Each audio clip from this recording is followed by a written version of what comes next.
ये सब मिट्टी का पुतला है, नष्ट हो जाएगा। मिट्टी में पांचों तत्व मिल जाएंगे, मिट्टी में मिट्टी मिल जाएगी, जल में जल मिल जाएगा, वायु में वायु मिल जाएगी, अग्नि में अग्नि और आकाश में आकाश।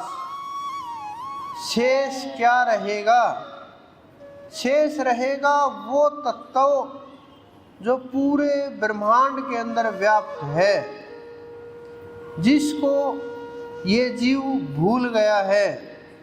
भ्रम के कारण से या संसार के कारण से अनेकों अनेक कारण होते हैं, लेकिन आत्मा तत्व उसके बिना कल्याण नहीं हो सकता।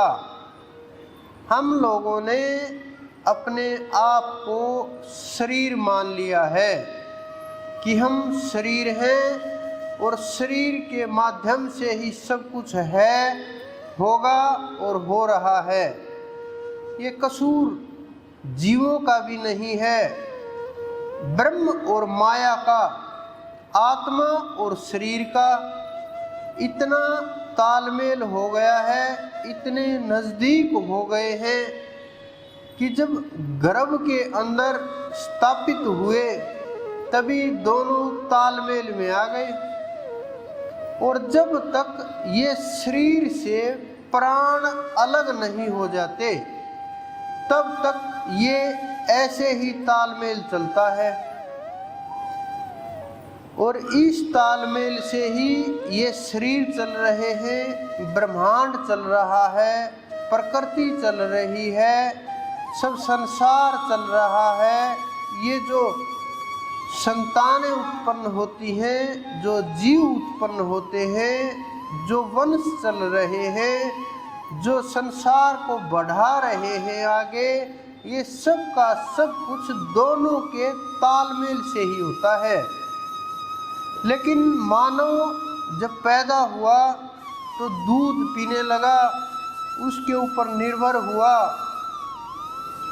पैदा होते ही उसका जो भोजन था वो ये रसगुल्ले नहीं थे, रोटी भी नहीं थी,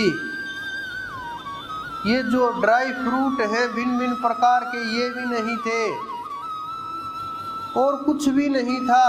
बस माँ के दूध के सहारे पैदा हुआ और उसी से कई महीने अच्छे से शरीर का पालन पोषण हुआ। हालांकि जल की आवश्यकता भी कम ही हुई। धीरे धीरे संसार शरीर के साथ जितना आत्मा का मेल बढ़ा, सांसारिक वस्तुओं की मांग उतनी ही बढ़ने लगी और खाना पीना शुरू हुआ, वो भी शरीर के माध्यम से हुआ। आंखें खुली, वो भी शरीर की खुली। बोलना शुरू हुआ, वो भी शरीर से ही हुआ।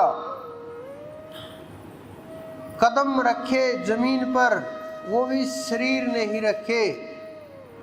लेकिन इसके साथ साथ एक जो वो सत्ता थी, परम सत्ता, उससे दूरी बढ़ने लगी। जो ब्रह्म का मैं था, जिसको ये समझते थे कि हाँ मैं ब्रह्म हूँ, वो मैं शारीरिक मैं के अंदर परिवर्तित होने लगा, परिवर्तन हो गया उसका। और वो परिवर्तन इतना हुआ कि शरीर को ही मैं मान करके बैठ गया कि मैं शरीर हूँ और मैं ही करता हूँ। और उस आत्मा से दूरी बन गई, उस परम तत्व से ये जीव दूर हो गया। तो शरीर मानने के बाद जो भी कर्म किए,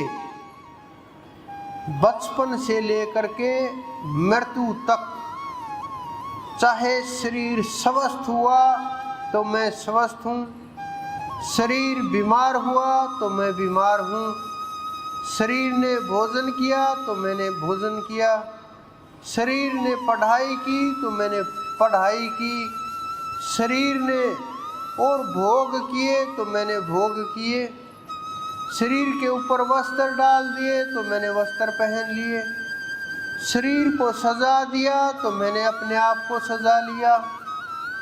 इस प्रकार से जो वो मैं था आत्मा का वो दूर हो गया, और ये जीव जो आत्मा थी, जो विचार थे, वो मात्र शरीर के ऊपर आकर के रुक गए कि जो भी कर्तापन का भाव था वो मजबूत होता चला गया, और जो ब्रह्म का मैं था वो कमजोर होता चला गया, धूल उसके ऊपर पड़ती चली गई।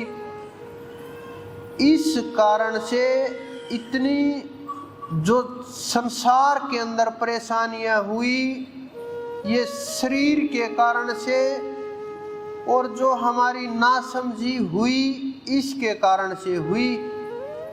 जो हमें दुख का अनुभव होता है वो आप समझिए कि अगर कोई दूसरा दूर आदमी चला गया तो हमें कोई फर्क नहीं पड़ता,